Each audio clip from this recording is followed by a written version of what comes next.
Hello ladies and gentlemen, welcome to another episode of Mike's Indie Corner. On this episode, we're taking a look at a curious little story-based game called Cibele,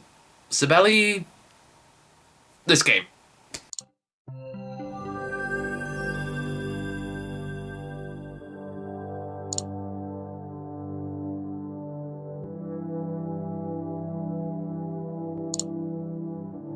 Hey, what's up? Let's just private chat. Sick of all these fuckers in the main channel.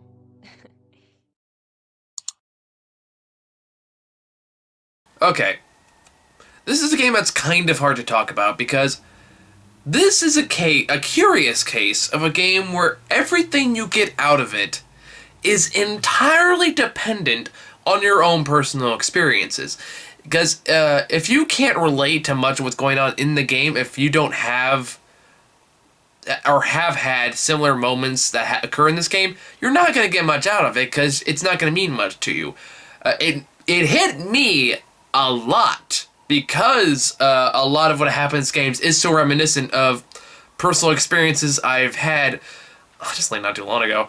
It's a personal thing that I'm going to have to talk about, but for now let's focus strictly on the game. So what is Cibele? Cibele is a very short story-based game, which, as I've pointed out in past videos, I don't have a problem with if the story is good.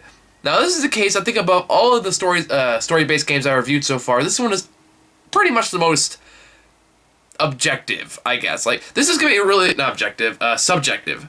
Like, this is really polarizing. Like, this is really going to divide people, and, like, on one hand, you have a unique topic for a game that has not been done very much, and it's done very honestly and very authentically, and that's what I love about it, is the dialogue and the exchanges is so good, and it feels so real.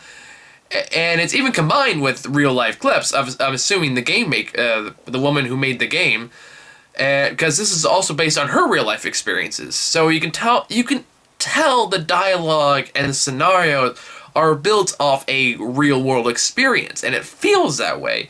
Where it's going to lose a lot of people, and if this is the killer for you, I completely understand. Like, this is a case where, even by my standards, where I'm usually willing to forgive a lot of things if I think the story is good, even I had a problem with this. Is like the actual gameplay notion takes a few cues from her story, in that like the entire gameplay mechanics are you tinkering around with your computer screen, and then you click on an online game, and that you're technically playing a game, but all it really is filler, just a time killer while the dialogue exchanges are taking place. Again, not a terrible thing if the story is compelling enough to keep you going.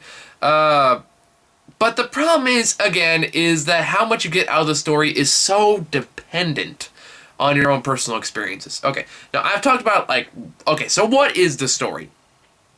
The story in the game is you play a college student who I think is getting close to 21. She's some late teen, early 20 something kid who is part of this online group who plays on this online game called Cibele, or her character's name is Cibele, sorry.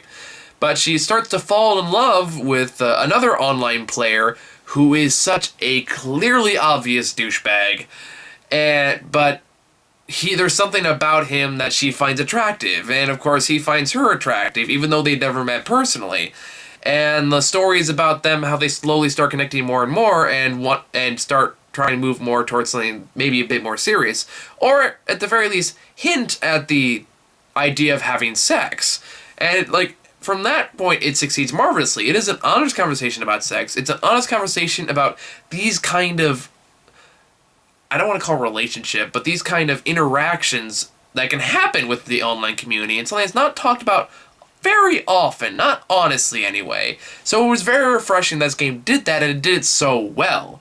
That being said, if you've never fallen in love with anybody on the online community, you're not going to get much out of it, because that's the entire game. It's about this interaction. It's about this story. The actual gameplay itself is really tedious. It really is. I mean, all you do is you click on an enemy, and your character goes up and kills it, and then you do it at infinitum until you kill a final boss by just kind of clicking it, and then it's over.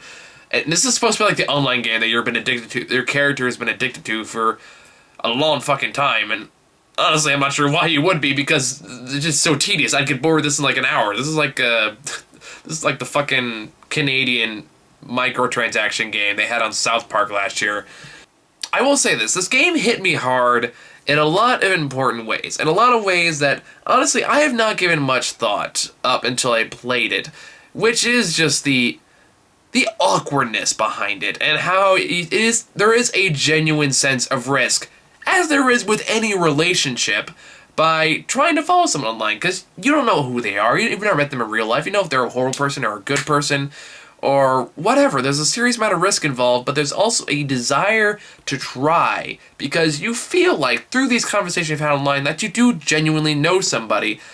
Whether or not you actually do is debatable, but, I don't know if I'm making any sense. I realize I was kind of jumbling a bunch of words at you, but the point I'm trying to make is that this is a very authentic story, and it's about a topic that's not talked about very often, and it hit me. It hit me where it hurt, because, and it's one of those cases, I don't really want to bring my own personal shit in there, but because, like, the way it hit me on a personal level, I kind of have to talk about it, if only very briefly.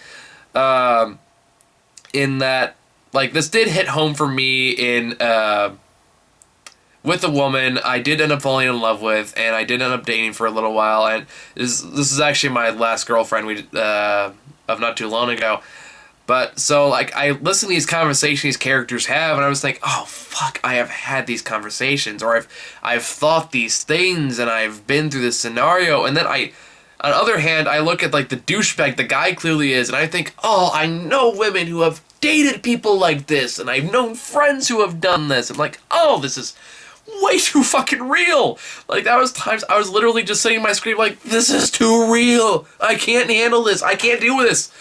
So, like, a game that can get that kind of reaction is doing something right, but it has to be for the right person.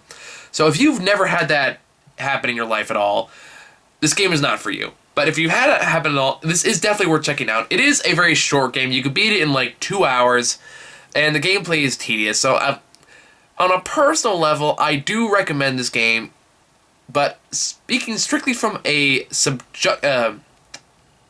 subjective angle, because I'm a critic, I gotta think about this subjectively, I gotta give it I'm gonna give it a 7, because I'm feeling nice about this, again, because I do think it is approaching a difficult topic, and a topic that is not going to be accessible to everyone, and I think that's ballsy, and I think it's ambitious, and it's a vulnerable game. It's vulnerable from the perspective of the creator, and it's vulnerable for the player if they've been through this. So I respect it for that merit, and I want to see more games like this. I want to see games that take risks with the story, explore territory that hasn't been very explored before, and that's what indie games can do, and that's why I love them, and this is a good example of why I think they have so much potential. Now, time will tell if we'll see more games like this, and maybe they can do more of the gameplay, maybe like what was that game, Catherine, not too long ago, where you could still talk about these issues and have an actual game in there. It's too soon to tell. But, yeah, I think that's all I really got to say about that. So that was Cibele. Go check it out. It is pretty cheap. You can get it for like under $10 last I checked. I don't know, for like a game you can beat in 2 hours, I feel like it's maybe a little pricey, but, you know, take it as you will. So yeah, I think it's it for this game, guys. There's still a few ones I want to check out. I got kind of a list going on again now that we're going back in indie game reviews, because I know I kind of took a break there for a while. But, yeah, look forward to that. And remember, if you want to submit your own request, go to the Patreon page at patreon.com/MichaelTheComicNerd and give $5, and I'll review any game you throw my way, as long as it's an indie game and as long as it's not, like, pornographic or anything like that. Alright, so thank you guys for watching. I'll see you all in the next episode of whatever I'm making next.